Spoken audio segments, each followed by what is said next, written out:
I spent a lot of time feeling inadequate and feeling like my part wasn't enough. And even though people would tell me it was, I think I spent a lot of time feeling like what I bring to this table isn't enough. So that's been the internal journey for me.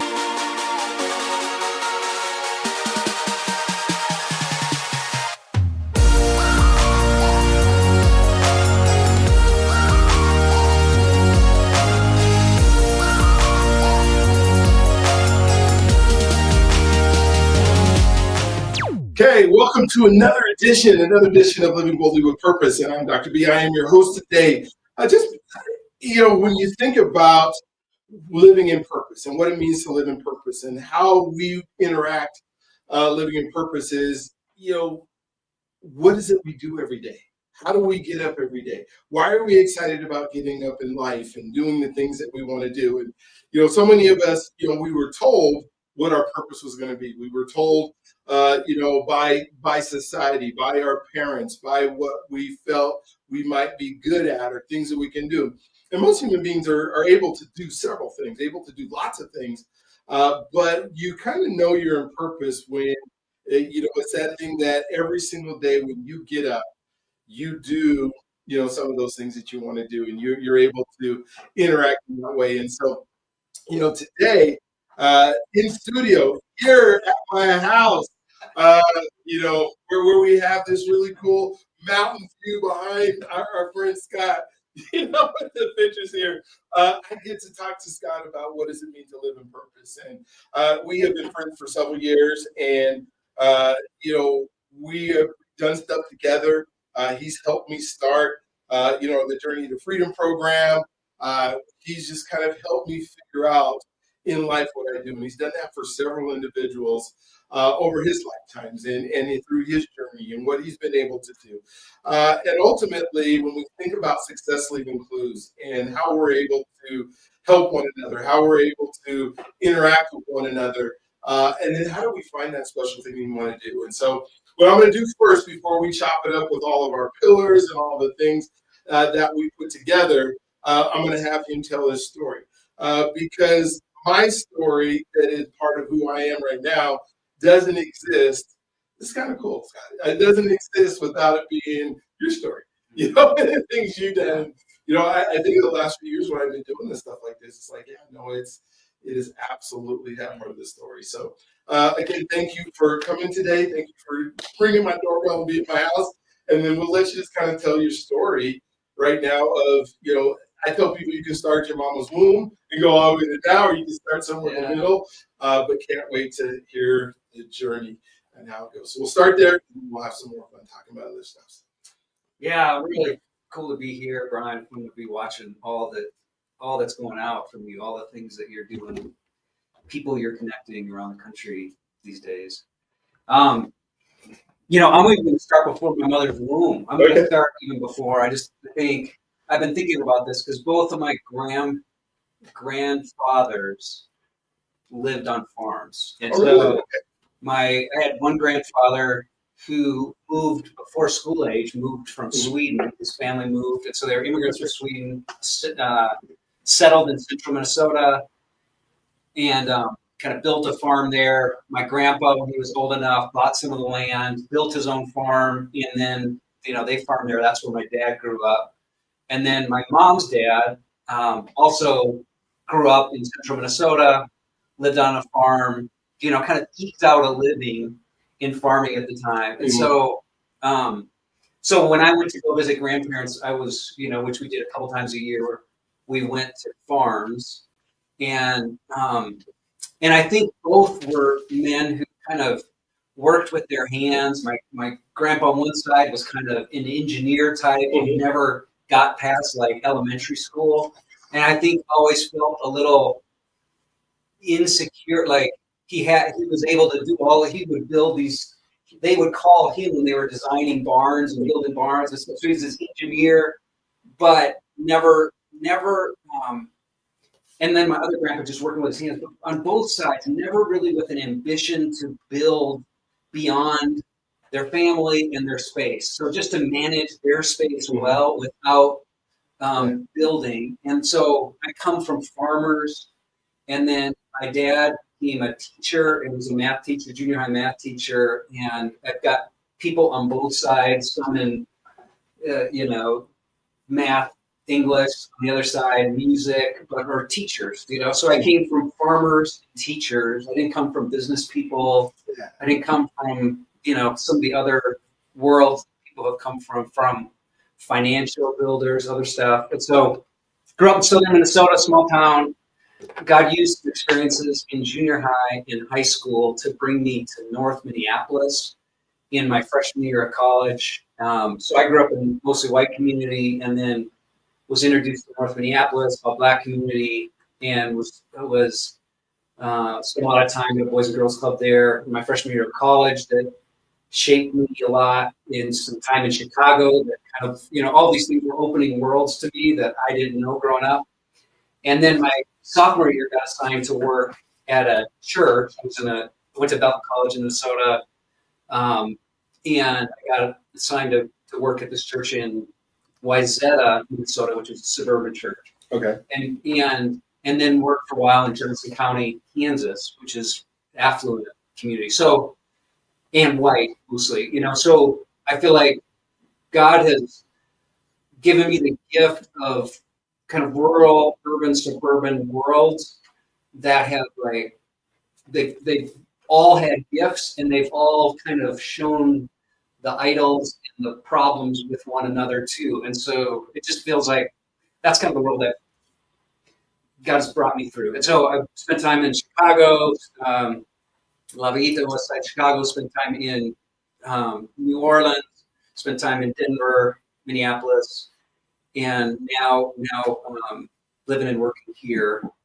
There's a lot here in the journey. Along the way, met Melanie, my wife, at a camp in Missouri, Kids Across America camp, part of Camp Camps. So we met there.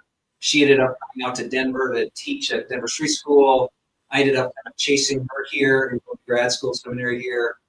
And then we got married, moved to New Orleans, lived in New Orleans 5.5 years, came back to Denver, and now I've been in Denver since like 2008. And so Denver's home. We didn't be in Denver a long time, and we've ended up, building a life here. And then 2 kids, Scotia, who was born in 2009, Raina in 2013. So they're 6th grade and 10th grade. And love my family, love the opportunity now to work at a place called Issachar Center for Urban Leadership. I went through their program in 2000 and came back from New Orleans to Denver to be involved with this position, Issachar, started volunteering, and the former director, Elvis Brooks, became a city councilman, and so I became the director, and I've been there since there. So lots to say about it, but that's where I'm at. Gotcha. So farming. Yeah. Then you go to high school.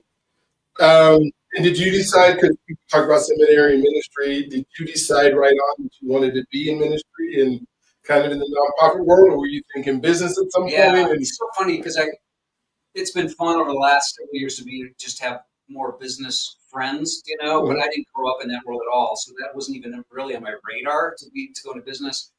And so all throughout high school, I remember just connecting with all kinds of different groups in our school. I was involved in everything. I mean, I was voted most involved. I was just engaged with everything, sports, music, all kinds of stuff. But I thought, and I thought at the time that I would go into youth ministry. So that's where I was moving, because I thought I connect with lots of different kinds of kids. Yeah. Let me go into that. My dad said, don't major in it. So I majored in communication, and then added media production. So I added some video production work, and ended up with those majors, and then went into youth ministry afterwards. That's what brought me to Kansas City. Gotcha. And I think our story's a little bit different. My grandfather had a farm when I was growing up, and we would spend my summers. He was in Central California, so he had a dairy, 150 cows, 200 cows, something like that. Yeah. So I can remember spending my summers. I knew exactly what I didn't want to do. Yeah. I didn't want to be on a farm. And I just remember the days how hard they were. Grandma waking me up at, you you couldn't even see light coming up. And Yeah. we would, some days I can remember some of my early years where I'm probably 5 or 6, and we're just going back and forth on the tractor, like on an alfalfa field or a cornfield. And, he'd spend that time with me. But then when I got older and I could do stuff, okay, we need to fix this fence. And the fishes went on forever. And all these like 20 acres. And you're like, well, then we're going to fix this fence. And, but fun playing on the hay bales and, grandma going out there and getting the chickens, and it would have to be our dinner that night. And, just enjoy it. But I said, this is work. Yeah. And then I see my dad work, but dad's not doing as much work. Well, I don't see him doing as much work because he goes and sits at the desk all day. But I was fortunate. My dad was in the military, so he went into the reserve. So I think he went off of like active full-time duty when he moved here to Denver after he stationed over Buckley, and then he was in the Navy then, and then went into the Air Force Reserves. So every weekend, or through my late 6th, 7th grade, I would go to the base over Buckley, and I don't think you can do this now, but I got to play on helicopters and planes and tanks, all that kind of stuff that was at the base while he was a photographer there. So that was kind of cool, but I didn't see military as being something that I wanted to do. Was it his dad that was a farmer? No, my mom's dad. So my dad he got stationed at what was it? Lemoore Naval Air Base, which is obviously there's no water in Lemoore, California. But I guess close enough when you're on a fighter jet or something, you get out to the ocean pretty quick. And so he says in their story that my mom was driving a hay bale truck down the road while he was coming down to the market, and so he stopped her. However it all happened, but somehow he found my mom. He set out on one of the country roads, and then, so they ended up getting married. And I think they moved to Alaska for a little bit, and then ended up here before I was born. But going back to think about, so you already kind of have your life planned at high school, going, okay, I'm going to go into youth ministry, so I'm going to go to seminary, but I'm going to major in something that can help your ministry. And I think I didn't want to go to college at all. Not even a little bit. I wanted to be a stuntman. And so I had been a gymnast my freshman and sophomore year, and then I was like 5'3", 125 pounds my freshman year in high school, and I grew to 6'1", while I was in high school. So I can remember swinging high bars, swinging giants, and my feet started hitting, and they didn't have to raise the bar up. And I got weaker because my legs got longer. So gymnastics was no more, and that's what going track into. But my mom convinced me to go to, she said, if you just go to college, because I was a pretty good athlete, so I had some athletic scholarship opportunities. If you just go to college, because education is important, I will buy you a Jeep when you graduate. Still waiting for my Jeep. I got my degrees, went to college, but I picked literally Azusa Pacific University because it was close enough to Burbank, so I could head over to try to be a stuntman at the same time. That was how I did it. But because of where we were, I got a minor in theology just because of the classes that they made you take, and think about all the things that ministry does. So you're most involved in everything beside ministry, and so did youth pastoring end up being like the first thing you decided to do, or did you go into other types of ministry first, or what did that look like? Yeah, interesting. And for whatever it's worth, it was like in high school, it was everything. Like I played basketball, football, tennis, in band, all-state band, captain of the football team, quarterback, was doing like all those things. And then when I went into college, there was a conscious thing for me of feeling like, man, I'm getting so much of my, I don't know if any 18-year-olds think, and it's kind of weird for me thinking back, but I felt like I'm getting too much of my value from these things that I'm doing. I'm going to decide not to, because the coach had talked to me about playing football it's a small school, but talked to me about playing football. I was thinking about doing music. I decided to drop all of that, which brought me into North Minneapolis, because then I was like, I met this guy in summer, and then I had time for North Minneapolis. I think, but those experiences just gave me a different mindset going into ministry than afterwards. So after college, my summer, I went to New Orleans and worked in New Orleans for the summer. And I remember, there was one family that we were spending time with in New Orleans. And so I was leaving New Orleans. There's a family that lived in Melpomene Housing Development there. They had 12 people in a 3-bedroom place, so mom had a bedroom, Wow. 6 brothers in one, 5 sisters in the other room, and packed in, and then I went to Johnson County where I was going to be working, and I would go to visit a family there that has 6 kids and this massive house, and one of the bedrooms for one of the boys felt like it could have fit 2 of the other bedrooms in, so it was just these discrepancies of space, of place and community.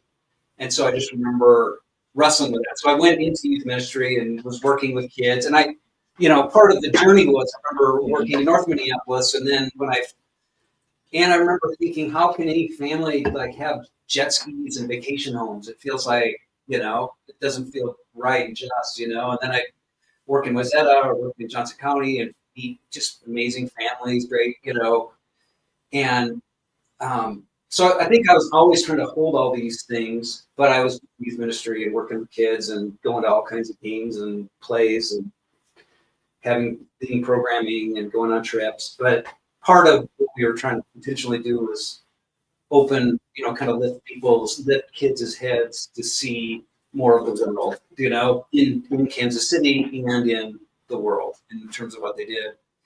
But yeah, went through that time.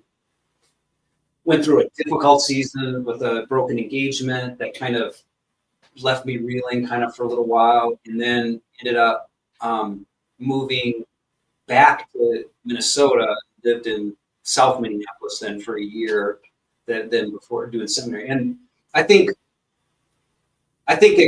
the stages were kind of for me just seeing kind of youth ministry and working with families to then starting to work with college students and younger adults, which in New Orleans and in Denver. And then in the process, getting to know so many more people and expanded my vision for what ministry means. And I started to understand other leaders, kinds of work they were doing.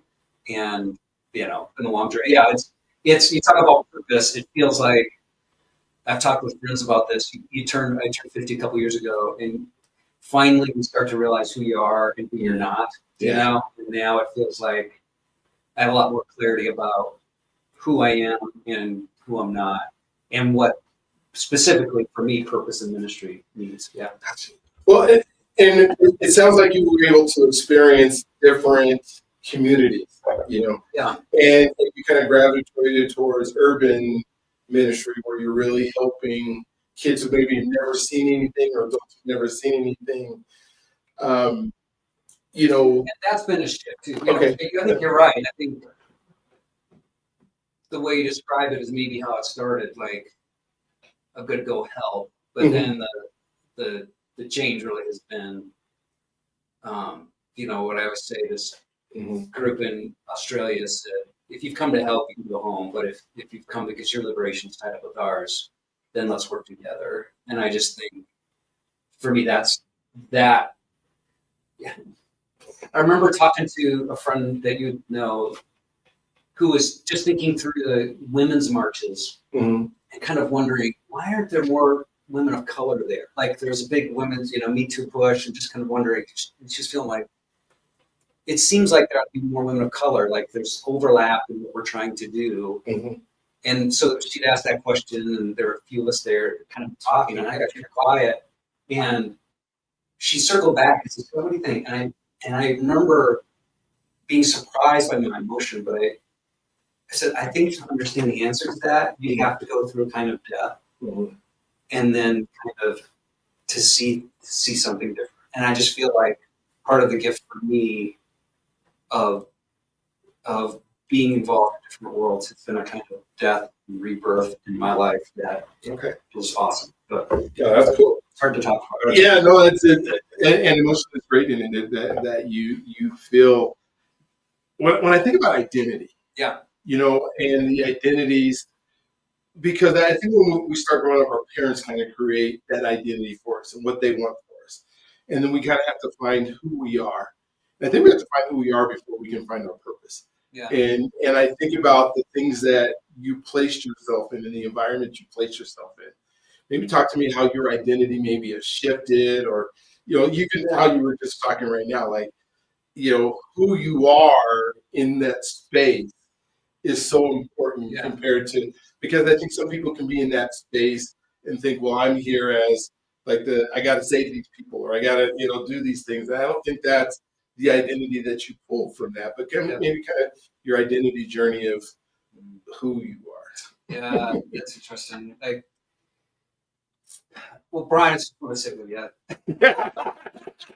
I don't feel great at storytelling, but I love sitting and talking about stuff. I think and more comfortable asking the questions. But I think the identity, a couple of things come to my mind. One is, well, I had 18 years not thinking about being a white man, or white, or really a man. Like, just kind of, that was what the community I'm in. Like, I just think, so I was 18 years behind a lot of people in being aware of race or culture or ethnicity as part of my identity, I think, and being in rural, like there was real gifts of a small town that, I keep realizing the older I get, but there was also,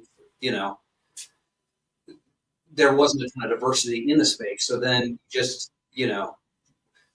this becomes the way, what is kind of normal. And so like then getting into new communities kind of pushes against to say, now who are you?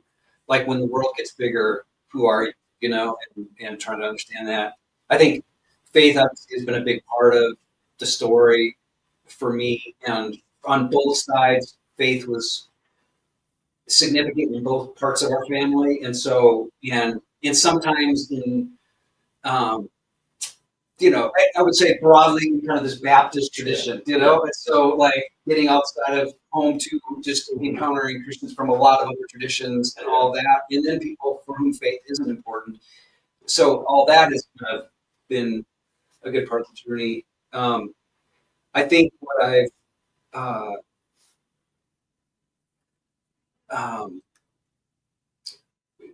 where I am now is that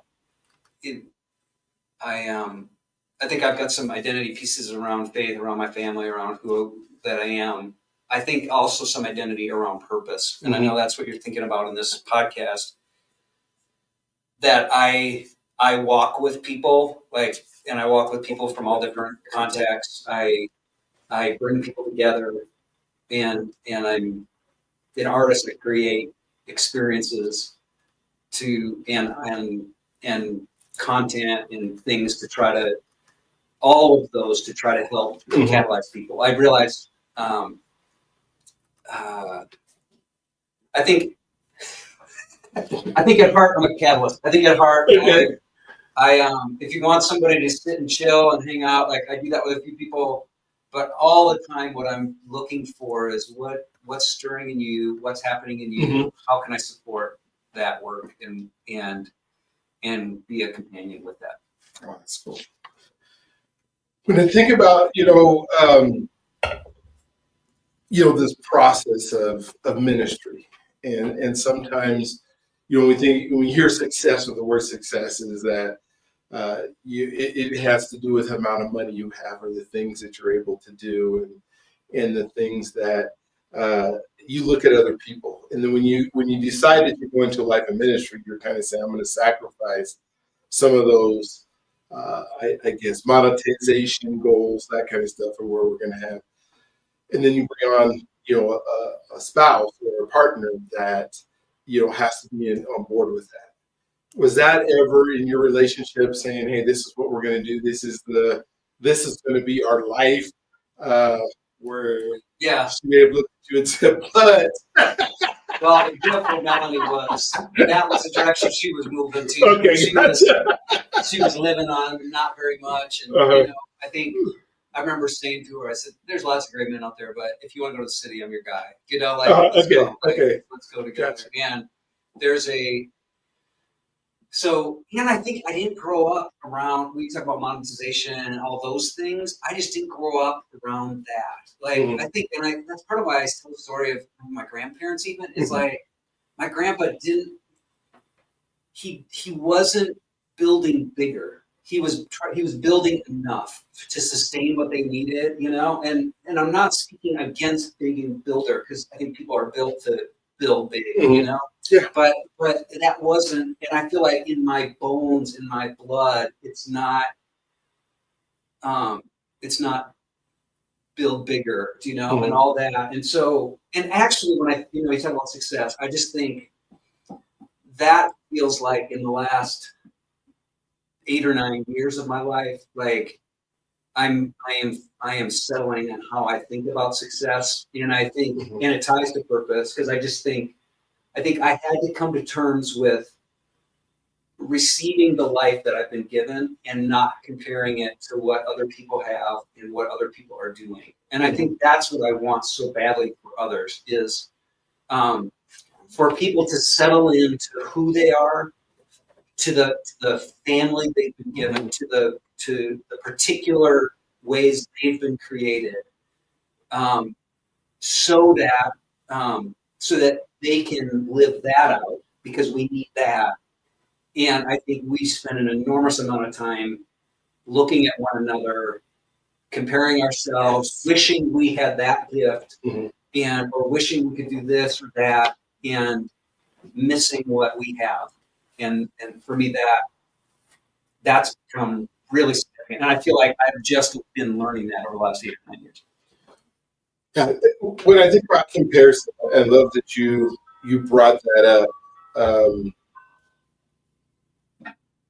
We spend so much time in comparison and then relationship, because relationships are so important, and they say we are who the top 5 or 6 people that we hang around with. How have you been able, as you walk through these circles and you're in these rooms with some pretty incredible people, not to compare whether it's lifestyles or compare where somebody's going with vision, because you spend so much time with people.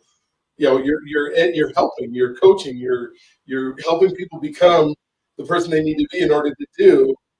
How do you not compare yourself to what they're doing? Yeah.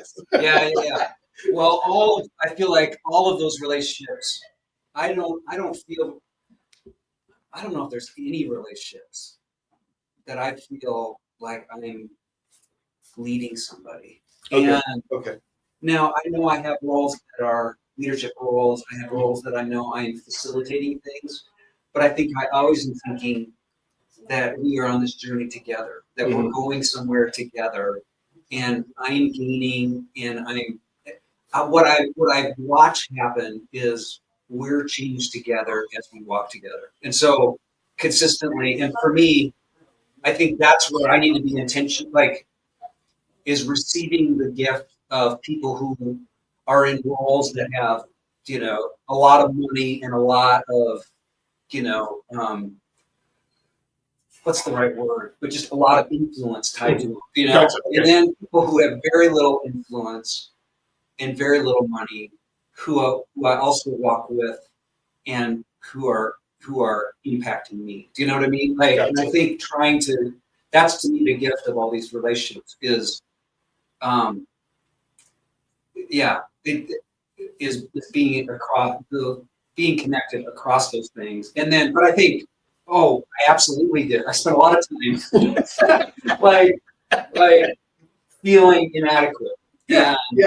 And so in feeling like my part wasn't enough, and even though people would tell me it was, I think I spent a lot of time feeling like what I bring to the table isn't enough. And I think, so that's been the internal journey for me over these last 8 or 9 years, is to settle in more to the way that I've been created and what I can bring to the table, and feel good about that and offer it, and be able to sit with somebody else that has something very different, and not I just with a couple guys a couple days ago, and one of them complimented the other guy, like, man, you're so able to build these connections and do all these kinds of things. And it was beautiful. And then he said, I got to learn from you And then that's where my little antenna went up because it's like, he's saying, I got to learn from you. And I know that what follows sometimes right after that is, and I got to be more like that, And I just think the gift of community is, like you're going to inspire me, Brian, maybe I'll do more podcasts, but you're going to inspire me the way you can lead amidst chaos, the way you can build, the way you can put out content, the way you can do these things. And so I'll grow by being with you as one of my friends. But the gift is I don't have to be all that because you are, And so now I can just be what I am, so that because that helps you.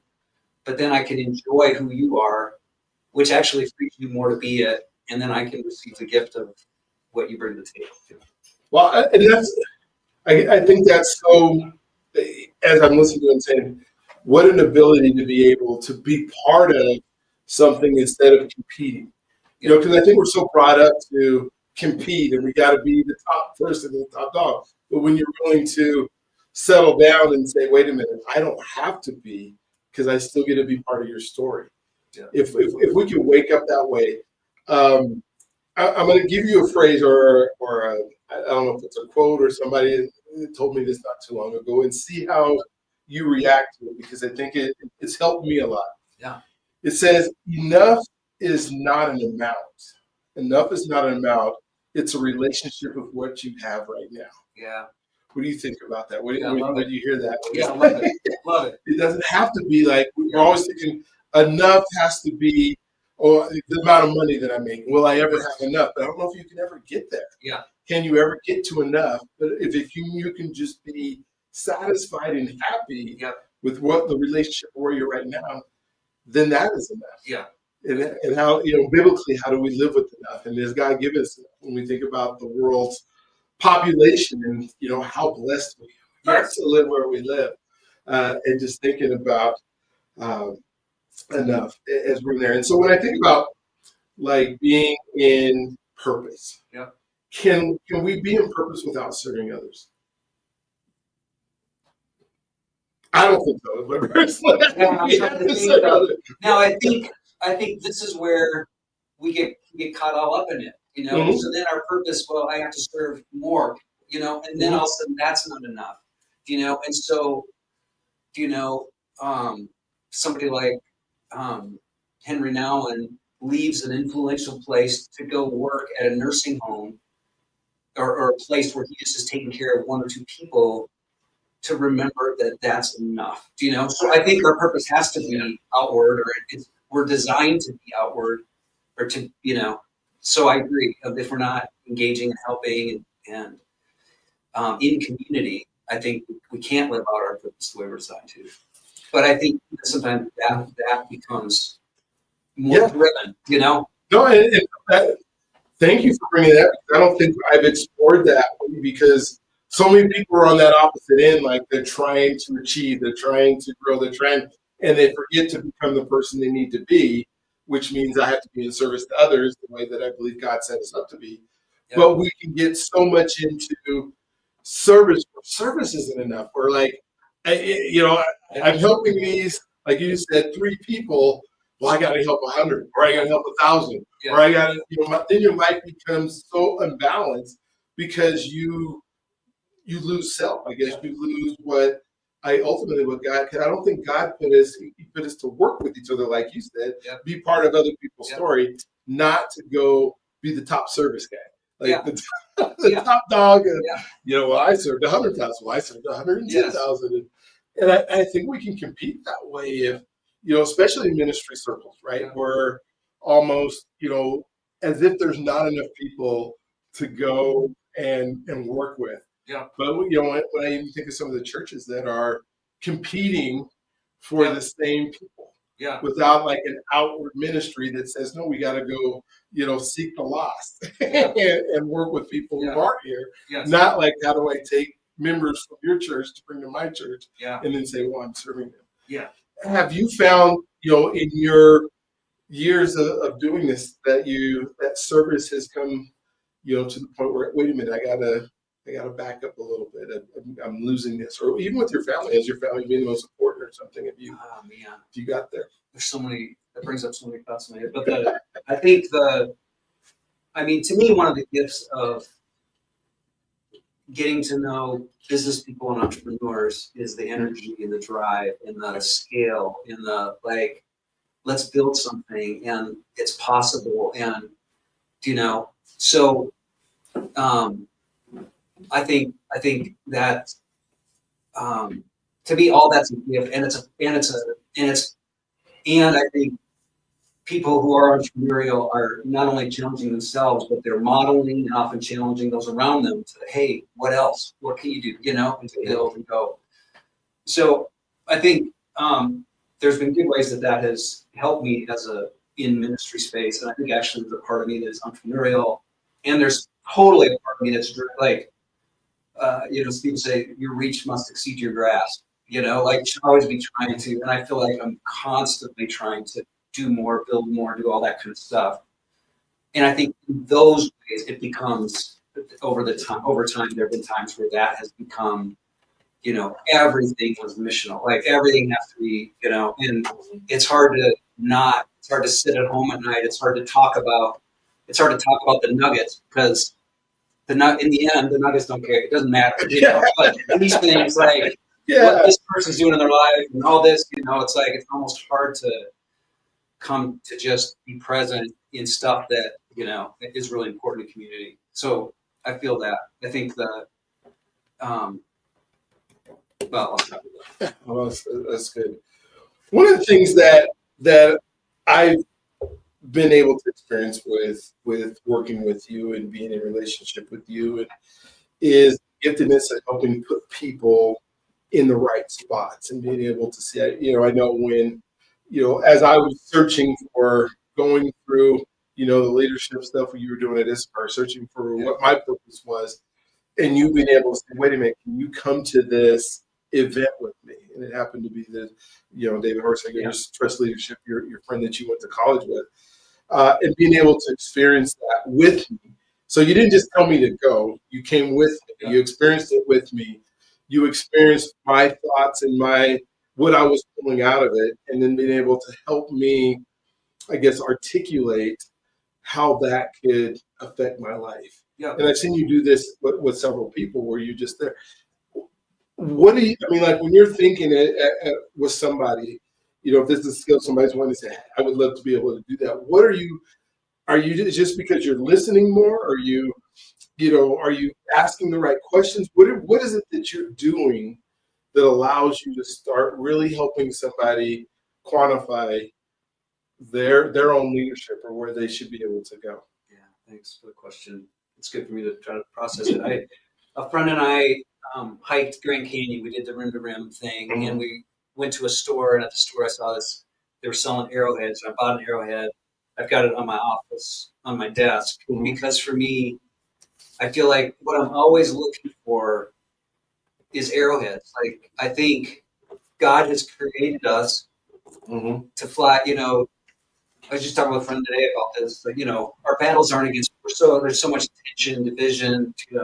So much happening locally, nationally, internationally, but our battles aren't with people. They're with systems, powers, the stuff that's out there. And I think we have been created to fly at evil. Like I think God's created us to have a unique thing. Like if we were all X-Men, if we thought of it that way, we've been given a gift to fly at evil, and so we're bumping into people all the time that I think if we knew their whole story, we would be judging them and we would be worshiping them. Like just that everybody we bump into has walked through horrible things and does amazing things that we would we'd be tempted to worship. And so that's always around us. So I feel like whenever I'm sitting with somebody, I'm just kind of trying to pay attention and just say what's stirring in them and I'm sitting in front of an arrowhead that's been designed to fly, and is there anything I can do so that this person can fly more effectively, can fly, what could we do to clear out to where could we, I love your journey to freedom, like how can people get freer and freer? Like the thing that you've been designed to do is going to be painful, it's going to be hard, you're going to suffer, like I think, and it's going to be wonderful. You're going to wake up excited and you're going to cry at night and wake up in the middle of the night because of the thing you're supposed to do. Let's try to get people free so they don't have to wake up at night for other stuff. So they're not waking up because of finances and trauma and conflicts and other stuff, or lack of. I love what you're called the government thing was about. I want to make sure everybody has access. So if people don't have access, let's open doors. Let's do whatever, because people have been created to go. Let's support them to go. So I feel like that's what I'm always just doing when I'm sitting with people, is just trying to listen, pay attention, and go, where's the calling part? And then where's the pain part? Like where are they experiencing pain? Where do they feel a wound that, they're vulnerable? Where are they flinching? So that they can get free in there, Wow. Yeah, I love that flying at evil. Because when you think about why we're on the planet, especially when we have our relationship with God, that you go, okay, yeah, we are called to fight evil, right? In some way in everything we do. And each of us can be in purpose doing that. Whenever you take somebody and help them not only fight side by side, it's almost like you got Gideon and not seeing the angels that are there to be able to help. But as people, we can go, wow, if that's what I'm doing, if that's the reason I need to be in a relationship, if that's the reason that I need to make sure that I'm helping and working and serving my fellow man, is so that we can fight evil together. Yeah. That creates a whole different reason of why we're here, like why we get up in the morning, why we could be excited about getting up in the morning, because today I get to fight evil. I get to swing up on how am I doing it? I'm doing it by serving people. I'm doing it by doing this podcast. By doing, where other people can relate or talk to it. Or talk to what it is. We think about Issachar, because I've been talking a lot about who you are, not what you do. Yeah. But I want to spend a little bit of time with what you do and how you guys have developed Issachar from where it's been to what you're trying to do, and how, as a organization, and now I can say you figure out how you're going to go fight evil. Yeah. Tell me a little bit, or tell us all about what Issachar is and what it stands for. Yeah. And let me say this about what we were talking about is I feel like I'm looking for people who are moving. Mm-hmm. There are other people, I've got friends who are activators, and if you're sitting, they'll activate you. They'll get you moving. I don't feel like when I see somebody sitting, I'm like, great to chill with you, but I don't feel like I've got much to offer you. Like, Gotcha. But when I see somebody who's moving, I mean, that's what it's been so clear. Brian, you're moving. You're going, and so it's just been fun to come alongside and run with you for a while. And a whole bunch of other people are kind of in that space. But Issachar was founded, Jeff Johnson out of Mile High Ministries, with some local pastors in Denver, and I founded Issachar Center, and it was named the Issachar community or the Issachar Center because of this passage in the Old Testament about the tribe of Issachar. David is coming to be king, and he's counting the warriors, from each of the tribes.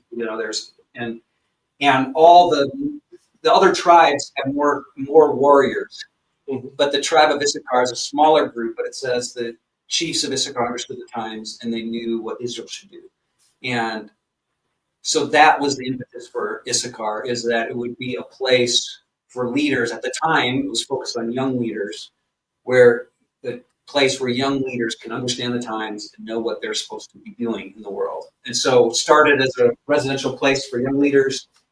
Over time, 22 years as a residential place for young leaders. In the last 4.5 years, we broadened out to serve older leaders, but still the same mission of helping leaders to understand the times and know what they're called to do. And so at Issachar, we say we're not doing housing, we're not doing youth outreach, we're not doing immigration, we're not addressing these things or stepping into these opportunities, we are investing in the leaders who are doing that work in our city, in our country. And so we want a place where leaders who are pouring themselves out for others can come to a place where they feel seen, cared for, supported, equipped, inspired, so that then they can go back out into their space to be effective and be free, so that they can run after the thing that they're supposed to do in the world. To be effective. And so, yeah, it just feels like we're kind of this small, kind of under the radar place that is gathering a pretty broad network of leaders locally and even nationally who are living out their calling in the world. Almost like an incubator for calling and purpose and finding some. What been some? Yeah, I like what you said. Sometimes people say an incubator. What I don't feel like, we're not a business incubator. We're not we're not we're dabbling in this, like helping organizational leaders build, but an incubator of purpose and calling and kind of health for who you are. Yeah. What drives you to just get you excited, on a daily, weekly basis that says, man, I can't wait to get up. I can't wait to go. I can't wait to do what I do because I feel like these things are happening as a result. Or, what would you say that is for you? Well, over the last 2 years, I think I'll talk a little bit about Call to Govern because it captures a little bit of that. So a couple years ago, I had a chance to just teach a 45-minute session at the end of a 2-year cohort that we had. And so I'd been reading through the Old Testament, and in 45 minutes, I tried to cover way too much ground, but was inviting leaders. I wanted, what did I want to say? We've been talking about all kinds of things around leadership, about how you develop as a leader, how you build teams, how you address trauma and story in your own life. You've done all this leader development work. I want to make sure that I love these passages, and again, I'm coming from a faith framework that's kind of central for me. So these passages in Scripture that talk about people being like trees planted by streams of water that become a refuge for others, and can be fruitful even in times of drought. And that's what I want for leaders. And it always is, they're planted by the stream, like they're connected to God. And so I wanted to talk about that because I saw in all of these kings, leaders, some who were really connected to God and were thriving, and others who weren't. And in spite of how many resources they had, how talented they were, they weren't thriving in their leadership. And so I was like, okay, how could I? So we did this, called it the work of royalty at the time. I used to think the kings, what made good kings was that they annihilated all the idols, and that is part of it. They were diligent about those things, but I missed all the things that the kings built. And they built water systems, they built education systems, they built military systems, they built stuff. And so I wanted to challenge leaders to say, what are you supposed to build? What are you supposed to guard against in your ecosystem, whether that's a classroom or a company or your family? What's the work you're supposed to be doing to create a healthy space for people that God loves? And so all that, did way too much content, 45 minutes, but afterwards a couple people came up and just said, this was really great. I wish we talked about it earlier. And so then Korn, who's been on your podcast, who's a friend of ours, I'd asked Korn to be a mentor, and I was talking to him about some of this. Korn's like, and I was thinking, how could I take this little content and make it into 6 sessions or something? And Korn's like, build it out. He named some people, pull these people together, I'll be in one of the groups, let's go, because he's an activator. And so now all of a sudden it's building out the content, gathered some people, and now we have our 20th cohort going through this content together, called Call to Govern. But I think that's what I love, is just the opportunity. in there we have a statement. So the Queen, 3,000 years ago, a couple world leaders get together. Queen of Sheba meets with King Solomon. She's made a long journey. Like, I wish leaders still did this, to go say, I hear great reports. Are you still doing this? I want to learn from you. And then they have dialogue together, give gifts and all this stuff. But in her speech to him, she says, the Lord God made you king because of his love for Israel. And I think that it's faithful with scripture and history to say God puts people into places of leadership because he loves other people. So God made you an entrepreneur because he loves other people. And so, and I think it's audacious for us to say, God made me this way. Like, some rooms you say, hey, give me what's a tool that you have, or what's something that you're supposed to. In some rooms, people jump right away, but there's a lot of rooms where people like hesitate. It's audacious to say, no, I am, to move into your calling, your gifts, what you're supposed to be doing, and to say, God be the king, but then to say, God be the king, not because he loves me, but because he loves other people.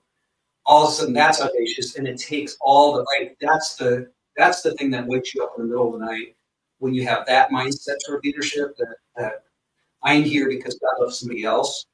And so my leadership will either cause them to suffer or to thrive. And so that's what I just believe so strongly is, we talked about comparisons earlier. Mm-hmm. We're so wired to try to do what other people do, to try to.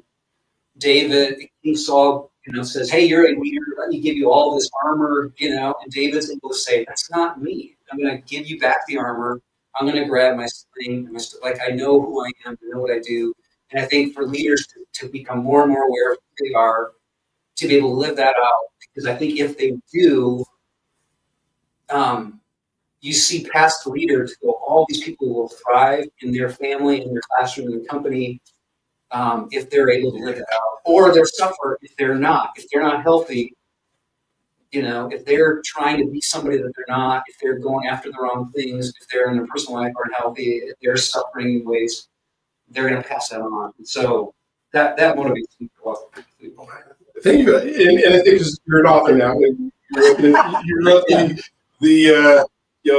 journey of the Call to Govern, curriculum that you were putting people through. And, for those of you who are watching, listening, and when I think about personal development, right? And Solomon's probably the ultimate Tony Robbins, right? He has the Queen of Sheba give half of her kingdom or whatever she is to be able to be coached by, and all the people that he brought from the land, right? In order to do that, but then there's a part of our personal development where we have to have this connection to God, and then the connection to where we're going to go. Like, what are we called to do, and realizing what that is and our purpose. Because I think sometimes we spend so much time in our personal development trying to do a program or trying to do a thing that sometimes we don't develop the person we're being.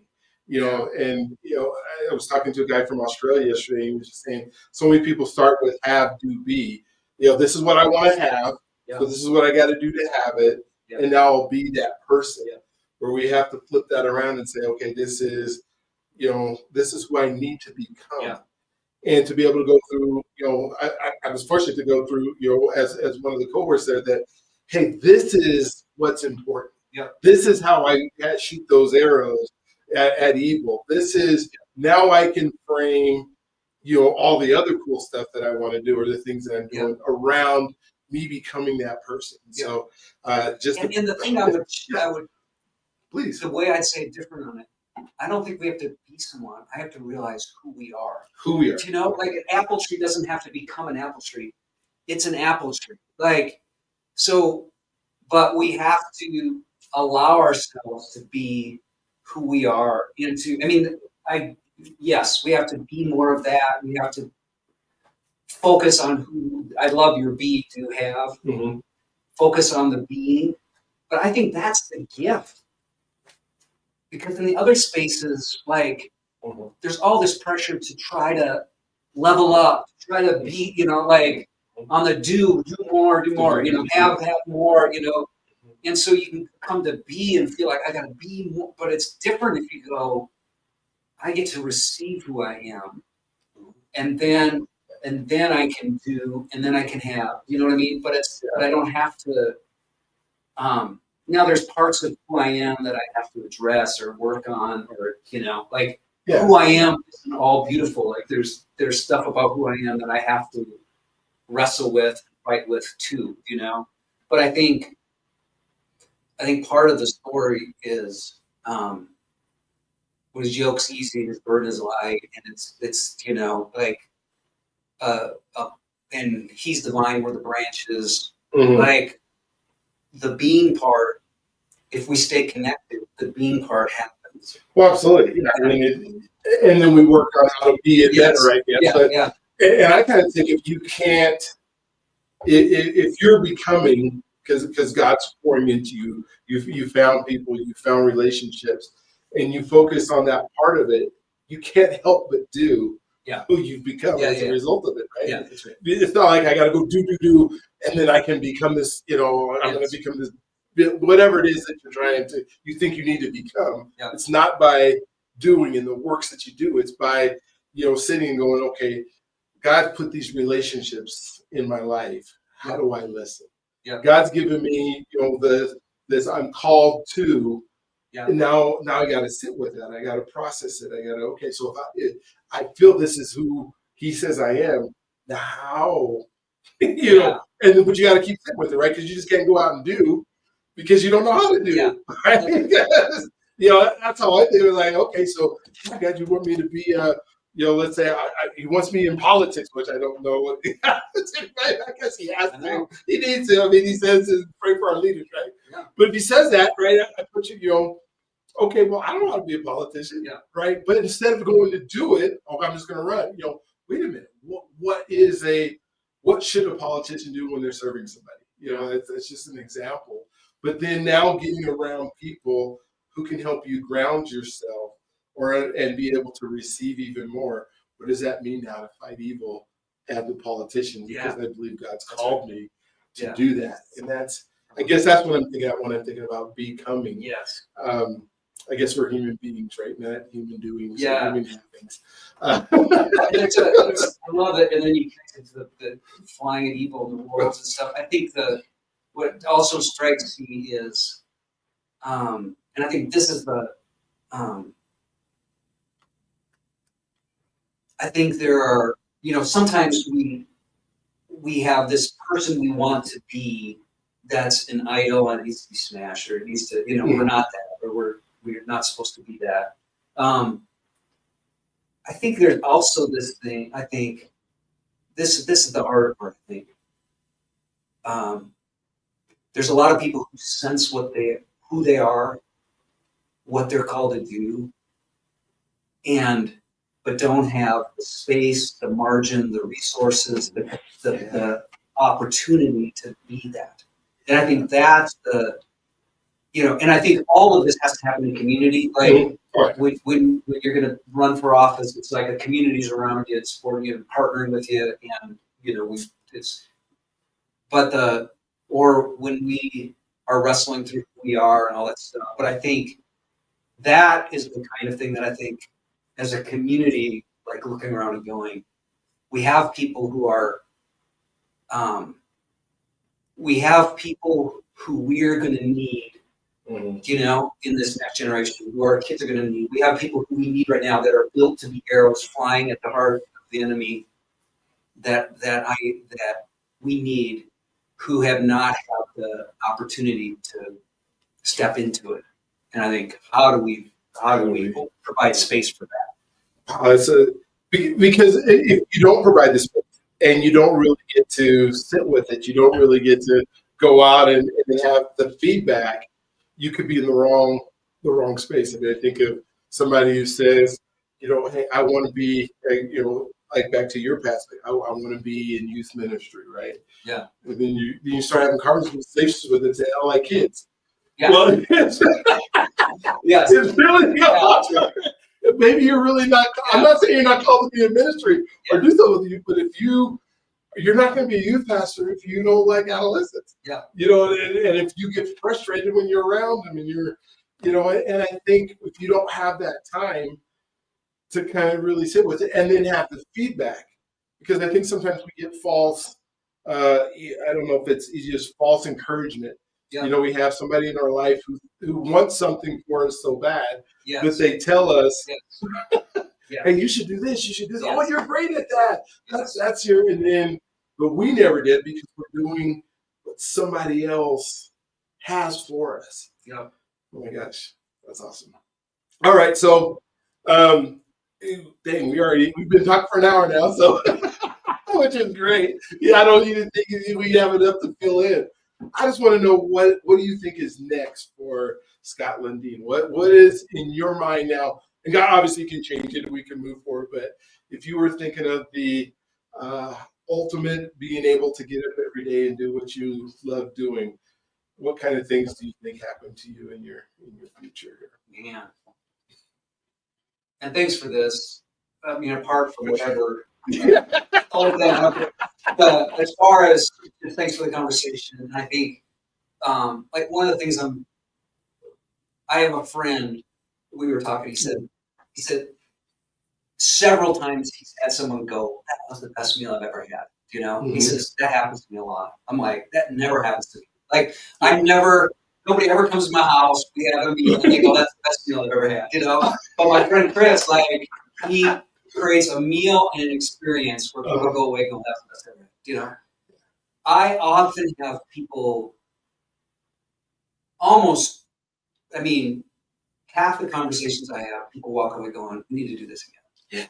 Yes. And I think part of it is they were able to slow down enough to kind of look at their life, and I just help slow people down. And I think, so I'm never going to be a cook that gets that every time, but Chris's thing challenges me a little bit to up my game, you know, in food sometimes when I host, you know, so it's just because he does it as a way to care for people. So I think what I hope people will do a little bit more is slow down to pay attention to the person in front of them and recognize that this person in front of me is on a journey. And so even if it's just, I'm going to give them 5 more minutes than I usually would, or I'm going to ask one more question than I usually would, just to try to give them space to kind of pay attention to themselves and see and then not try to do what you just said, like have all this, "Oh, you want to do that? Well, I'm going to, like, you don't have to give them everything to that, but you can say, if I can help you at all as you try to live that out, or ask, is there any way I can help as you live that out? Instead of saying, well, I'm going to do, you know, or maybe offer it, but just, I think if we could slow down, if we could ask questions, and if we could offer ourselves to one another legitimately, I think because we just all need that space to slow down and to practice the stuff. So thanks for doing that with me here today. But I think what's ahead for me is I just want to keep creating. I call the government. It sounds dumb to say, but I'm just going to say it. I wish every Christian in America would go through it, because I think there's so many people who are built to be arrows, who are caught up, who are distracted, following other stuff. They are dull because of things in their life. The arrow's broken because of some stuff that happened, or they're just sitting. You know, I think if people were to go after their things, like, it would be beautiful what would happen in our communities. So I want that. And then I want to keep creating, you know, we got the chance to go to Alabama together, and I want to keep being part of experiences like that, because I think people come back stronger, more courageous, more clear, more empathic, more, you know. So that's, yeah, I just want to keep walking with people, keep bringing people together, and keep creating experiences, whether through content or trips or pilgrimage, whatever, but that are catalytic in people's lives. Well, thank you. You've heard, and we've had this master class, and just sitting.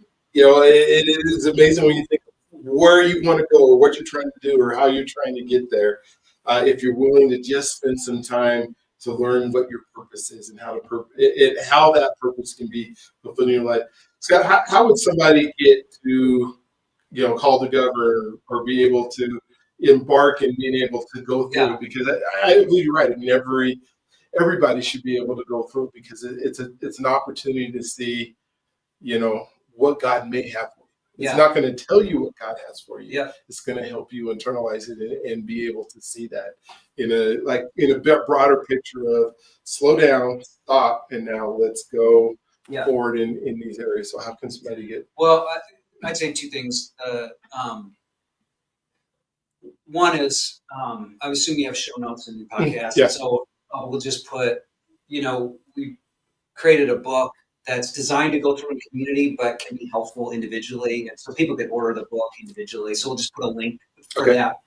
But then I'll also just put my email in there. And if there's somebody who's just thinking about this stuff, wants to reach out, wants to be part of a Call to Government group, wants to connect, I'd love to just have a conversation and see what's next. Oh, that's awesome. That's awesome. Well, thank you for being so many more things we can talk about. I want to come back in a year or so and we can see where we've moved from and see where we've grown. And I have still enjoyed having Scott as a mentor of mine. I can't imagine my life going forward without you being part of it and without you helping to just help me see.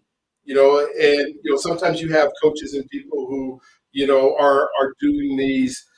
Like when I'm coaching track, right? I'm there, I'm looking at somebody going a hurdle and I'm making those micro adjustments as I can. But ultimately, you get to your elite athletes and basically you're that person who can see their blind spots. Mm-hmm. And I kind of see that in you for me.